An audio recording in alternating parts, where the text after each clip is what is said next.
अस्सलामुअलैकुम जी। बात करते हैं question number 13 part A exercise chapter number 3 जी। देखिएगा, उसने बोला है गैसेस आपके पास नॉन आइडियल बिहेवियर शो करती हैं लो टेम्परेचर पे एंड हाई प्रेशर पे। इसको एक्सप्लेन करना है ग्राफ के अकॉर्डिंग। पहले क्वेश्चन समझो। गैसेस ना दो टाइप्स की होती है, पहले हम डिस्कस कर चुके हैं। एक गैस को बोला जाता है आइडियल गैसेस, ऐसी गैस जो कि काइनेटिक मॉलिक्यूलर थ्योरी के जो 8 पोस्टुलेट्स थे ना उन तमाम को ओबे करती है, जिसमें एक पोस्टुलेट ये था कि गैस पे जितना मर्जी आप प्रेशर अप्लाई कर दो, गैस को इनक्लोज किया एक जगह पे, ये गैस के मॉलिक्यूल्स हैं, इसके ऊपर आप जितना मर्जी प्रेशर अप्लाई कर दो, प्रेशर इतना अप्लाई कर दो कि आपके पास इसका वॉल्यूम इतना कम हो जाए कि मॉलिक्यूल्स आप इस जगह पे आके रहना शुरू कर दें, बिल्कुल क्लोज। जितना मर्जी प्रेशर अप्लाई कर दो, जितना मर्जी टेम्परेचर चेंज कर दो, इनके दरमियान कभी फोर्सेस ऑफ अट्रैक्शन डेवलप हो ही नहीं सकती हैं। तो ऐसी गैस क्या कहलाती है? Ideal gas. ये उस पोस्टुलेट का एक पोस्टुलेट था आपके पास कि आइडियल गैस वो होती है। उन पोस्टुलेट्स में से एक ये भी इसकी खसूसियत है आइडियल गैस की कि इस पर जितना मर्जी प्रेशर अप्लाई कर दो, मॉलिक्यूल्स के दरमियान कभी अट्रैक्शन हो ही नहीं सकती है। जबकि जब हमने एक्चुअल में जब प्रेशर अप्लाई करके देखा था तो मॉलिक्यूल्स के दरमियान अट्रैक्टिव फोर्सेस डेवलप होना स्टार्ट हो गई थी।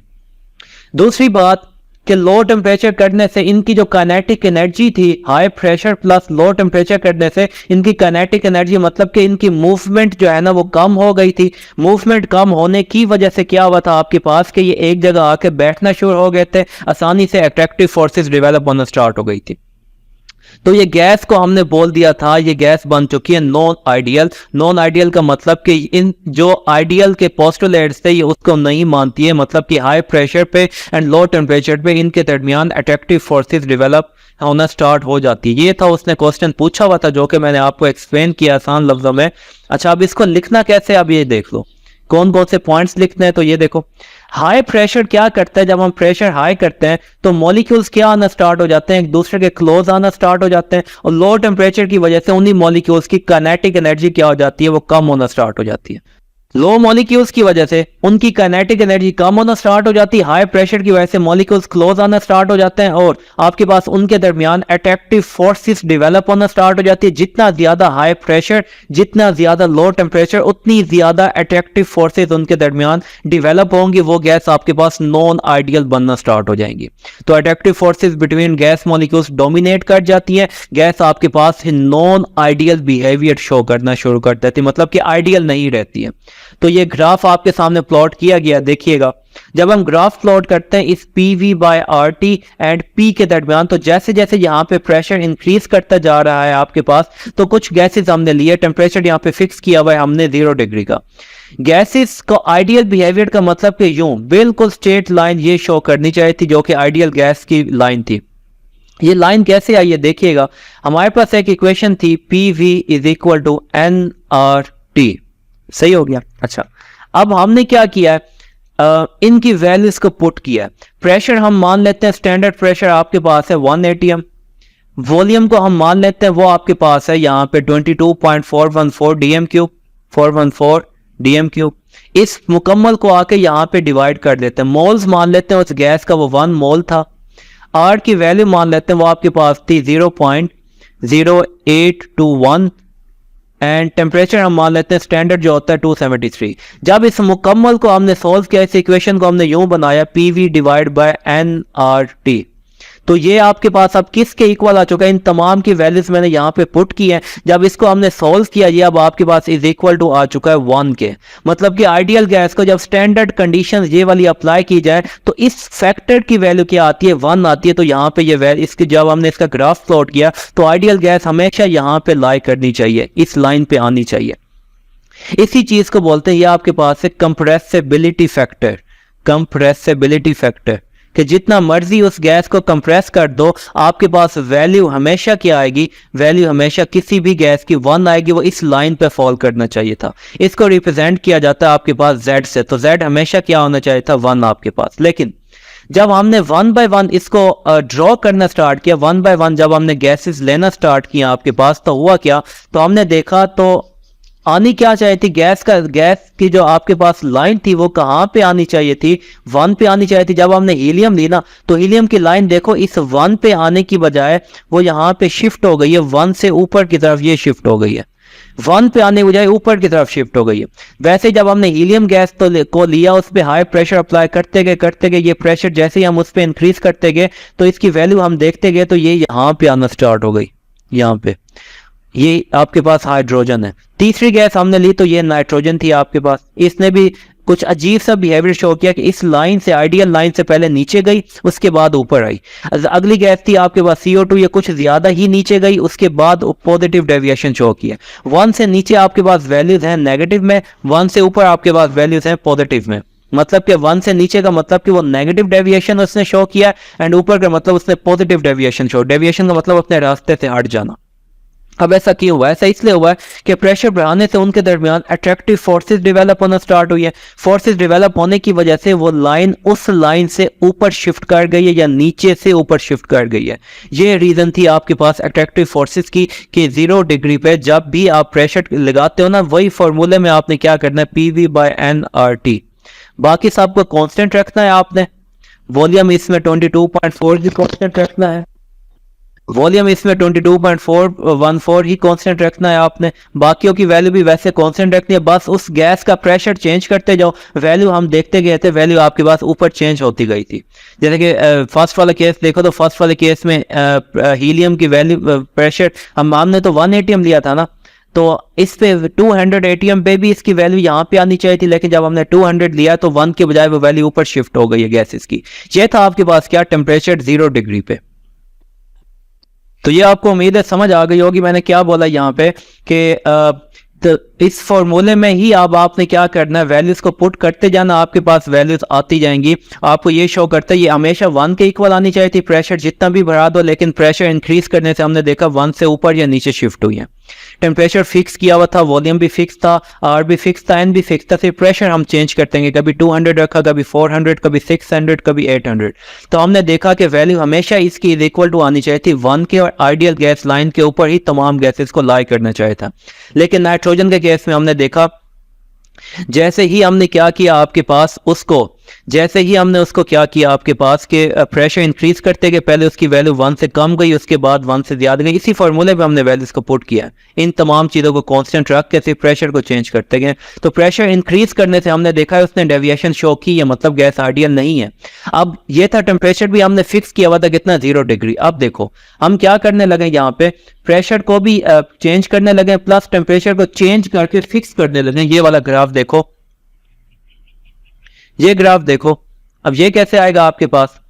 अब यहाँ पे वही फॉर्मूला लगाने लगे हम, आपके पास PV/nRT, और दोबारा से यही हमने गैसेस ली हुई हैं, लेकिन हमने यहाँ पे टेम्परेचर इंक्रीज कर दी 100 डिग्री या 373 केल्विन पे। अब हमने क्या किया, आइडियल गैस लाइन तो ये वाली थी आपके पास, लेकिन हुआ क्या, इस फॉर्मूला में V कांस्टेंट है वही 22.414, N भी आपके पास कांस्टेंट है, R भी कांस्टेंट है। टेम्परेचर अब हमने इंक्रीज करके कांस्टेंट कर दिया कितना, 373, एंड प्रेशर हम वैसे ही तमाम गैसेस का 1 by 1 चेंज करते गए, 200 पे गए, 400 पे गए, 600 पे, 800 पे, 1 by 1 प्रेशर की यहाँ पे वैल्यूज उस स्पेसिफिक गैस के लिए पुट करते गए। हमें पता चला टेम्परेचर इंक्रीज करने से इसका ग्राफ जो है ना अब हल्का सा ऊपर शिफ्ट हो गया तमाम गैसेस का, मतलब कि गैसेस आइडियल बनना स्टार्ट हो गई हैं। कब, जब आपके पास टेम्परेचर को ज्यादा कर दिया जाए।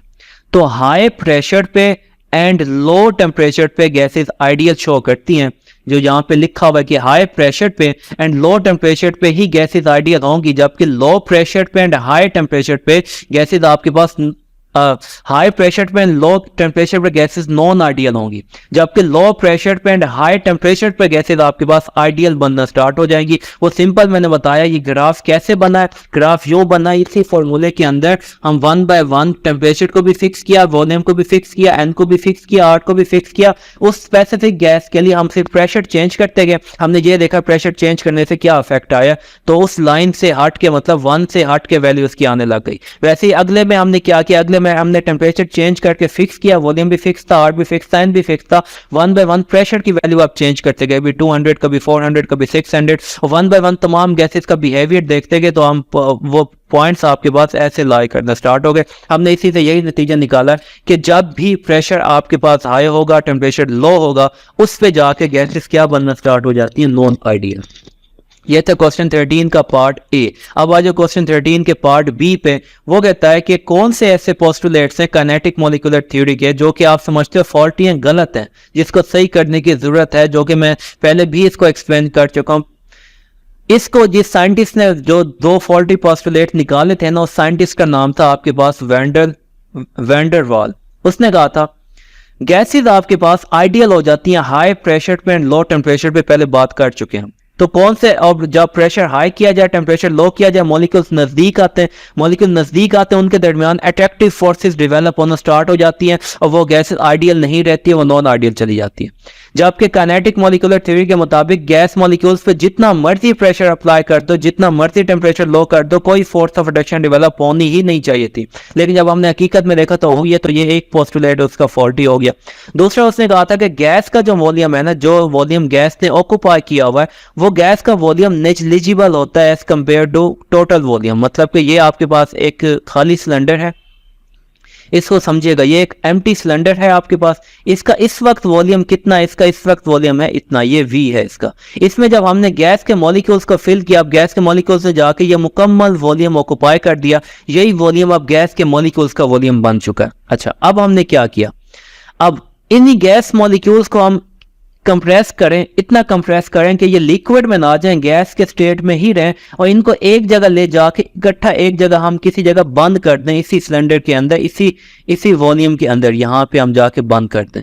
ये अब गैस मॉलिक्यूल्स, हमने इन सब गैस मॉलिक्यूल्स को इकट्ठा किया, इकट्ठा करने के बाद एक किसी कोने में जाके बिठा दिया। अब ये जो आपके पास वॉल्यूम है ना, ये वॉल्यूम जो कि गैस मॉलिक्यूल्स ने ऑक्यूपाई किया हुआ है, ये वॉल्यूम इस वॉल्यूम की निस्बत, जो कि इनिशियल वॉल्यूम था या ये जो टोटल वॉल्यूम था, इसकी निस्बत इस वॉल्यूम की कोई भी हैसियत नहीं है। यही चीज उसने बोली थी, the actual volume of gas molecules.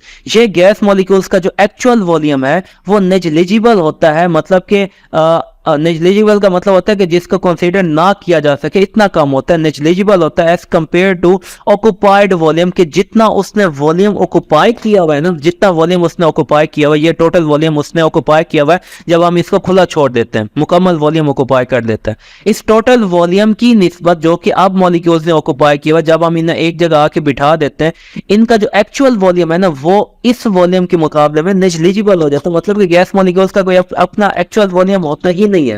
उम्मीद है ये पॉइंट आपको क्लियर हुआ होगा, नहीं तो इसको दोबारा से एक दफा सुनिएगा। अच्छा, लेकिन इस बंदे ने क्या कहा था, इसने कहा था ये पोस्टुलेट भी इसका गलत है। वो पोस्टुलेट क्यों गलत है, वो उसने ये बोला था, अब इसको मैं इरेज करके लिखने लगा हूं दोबारा से, यहाँ पे देखो, उसने कहा था गैस मॉलिक्यूल्स है ना, ये गैस मॉलिक्यूल्स है, ये एक एम्प्टी स्पेस सिलेंडर, उसका वॉल्यूम इतना है, और ये अब आपके पास क्या आ चुका है, ये अब आपके पास आ चुका है गैस के क्या मॉलिक्यूल्स। अब इस पे आप अप्लाई कर दो प्रेशर, इस पे आप अप्लाई कर दो प्रेशर। प्रेशर अप्लाई करने के बाद अब गैस का मॉलिक्यूल्स का वॉल्यूम कितना हो चुका है, प्रेशर अप्लाई किया, प्रेशर अप्लाई करने के बाद अब इतने स्टेट में मॉलिक्यूल्स आ चुके हैं, वॉल्यूम उसका कम हो चुका है। अब अगर आप यहाँ पे इन्हीं गैस मॉलिक्यूल्स को एक जगह ले आके इकट्ठा कर देते हो, यहाँ पे एक जगह ले आके इकट्ठा कर देते हो, इसी को ही आगे लेके चलना है। प्रेशर, हाई प्रेशर के अंदर अगर आप इसी गैस मॉलिक्यूल्स को ले आके एक जगह इकट्ठा कर देते हो, इकट्ठा ऐसे करना है कि वो मॉलिक्यूल्स लिक्विड की फॉर्म में ना जाए, अभी तक गैस की ही फॉर्म में हो, एक जगह आके इकट्ठा कर दो। अब ये वाला जो वॉल्यूम है ना, ये वॉल्यूम इस वॉल्यूम की निस्बत नेग्लिजिबल नहीं होता है। उस पोस्टुलेट के मुताबिक गैस मॉलिक्यूल्स का वॉल्यूम, चाहे कोई भी प्रेशर हो, कोई भी वॉल्यूम हो, हमेशा जो उसने ऑक्यूपाई किया होता है वॉल्यूम, उसकी निस्बत एक्चुअल वॉल्यूम होता है, वो नेग्लिजिबल ही कंसीडर किया जाता है। लेकिन इसके मुताबिक उसने कहा जब हाई प्रेशर अप्लाई कर दिया जाए, अब आपके पास मॉलिक्यूल्स का देखो एक्चुअल वॉल्यूम, मॉलिक्यूल्स का एक्चुअल वॉल्यूम भी कम हो चुका है। अब अगर आप इनको एक जगह आके बिठाते हो, तो वो जो वॉल्यूम होगा वो इस वॉल्यूम की निस्बत नेग्लिजिबल नहीं हो सकता है। तो ये पोस्टुलेट तमाम प्रेशर एंड तमाम टेम्परेचर की कंडीशन पे आप अप्लाई नहीं कर सकते हो। अब हाई प्रेशर पे एंड लो टेम्परेचर पे गैस आपके पास ये आइडियल बिहेवियर ये वाला पोस्टुलेट भी नहीं मानती है, ना ये मानती है। तो ये दो फॉल्टी पोस्टुलेट थे, उम्मीद है ये भी समझ आ गई होगी। अच्छा, इस वॉल्यूम को उसने नाम दिया था, ये है excluded volume, excluded, excluded and volume. And इस वॉल्यूम को रिप्रेजेंट किया गया था आपके पास बी से, इस वॉल्यूम को रिप्रेजेंट किया गया था आपके पास स्मॉल बी से, ये स्मॉल बी है, इससे रिप्रेजेंट किया गया था इस एक्सक्लूडेड वॉल्यूम को। बाकी जो आपके पास ये वॉल्यूम बचा हुआ है, टोटल वॉल्यूम जितना भी है उसको बोला गया था वो फ्री वॉल्यूम है, ये वाला, ये वॉल्यूम है फ्री वॉल्यूम। सही हो गया, उम्मीद है ये आपको समझ आ गई होगी जो मैं समझाना चाहता हूँ डिटेल में, जितना भी अभी आपको बताया। अब आ जाओ क्वेश्चन 13 के पार्ट सी पे, एक्सरसाइज चैप्टर नंबर 3। देखो उसने बोला है हाइड्रोजन एंड हीलियम आइडियल है एट रूम टेम्परेचर पे, लेकिन SO2 and Cl2 non ideal होते हैं। इसको आप कैसे एक्सप्लेन करोगे? दो गैसेज हैं, एक हाइड्रोजन है एक हीलियम है। वो कहता है जब इसको रूम टेम्परेचर पे अप्लाई किया जाए ना तो ये आइडियल बिहेवियर शो करती हैं, लेकिन उसी वक्त SO2 and Cl2 room temperature पे नॉन आइडियल बिहेवियर शो करते हैं। इसकी क्या रीजन है? देखो SO2 एंड Cl2 के दरमियान जो है ना वो स्ट्रॉन्ग इंटरमोलेकुलर फोर्सेज होती हैं। इंटरमोलिकुलर फोर्सेज कौन सी होती हैं? 5 टाइप की फोर्सेज होती हैं ये, जैसा कि मैं आपको बोलूं dipole dipole force, dipole induced dipole force, London dispersion force, ion dipole force, hydrogen bonding. 5 type की ये फोर्सेज हैं आपके पास जो कि इंटरमोलिकुलर फोर्सेज होती हैं। तो SO2 एंड Cl2 के दरमियान आपके पास स्ट्रॉन्ग इंटरमोलिकुलर फोर्सेज होती हैं। स्ट्रॉन्ग क्योंकि ये पोलर मॉलिक्यूल हैं, SO2 एंड Cl2 एक दो पोलर मॉलिक्यूल्स हैं, इनके दरमियान ये फोर्सेज एग्जिस्ट करती हैं। जबकि हीलियम एक नॉन पोलर मॉलिक्यूल है, जबकि हाइड्रोजन भी एक नॉन पोलर मॉलिक्यूल है। नॉन पोलर मॉलिक्यूल में ये फोर्सेज होती तो हैं, लेकिन वो एक स्पेसिफिक कंडीशन में डेवलप करती है, जब उन पे हाई प्रेशर अप्लाई किया जाए तब लंडन डिस्पर्शन फोर्सेज उनमें ऑपरेट करती है। सिंपल रूम टेम्परेचर पे ये फोर्सेज इन दोनों में ऑपरेट नहीं करती। एक तो रीजन ये है।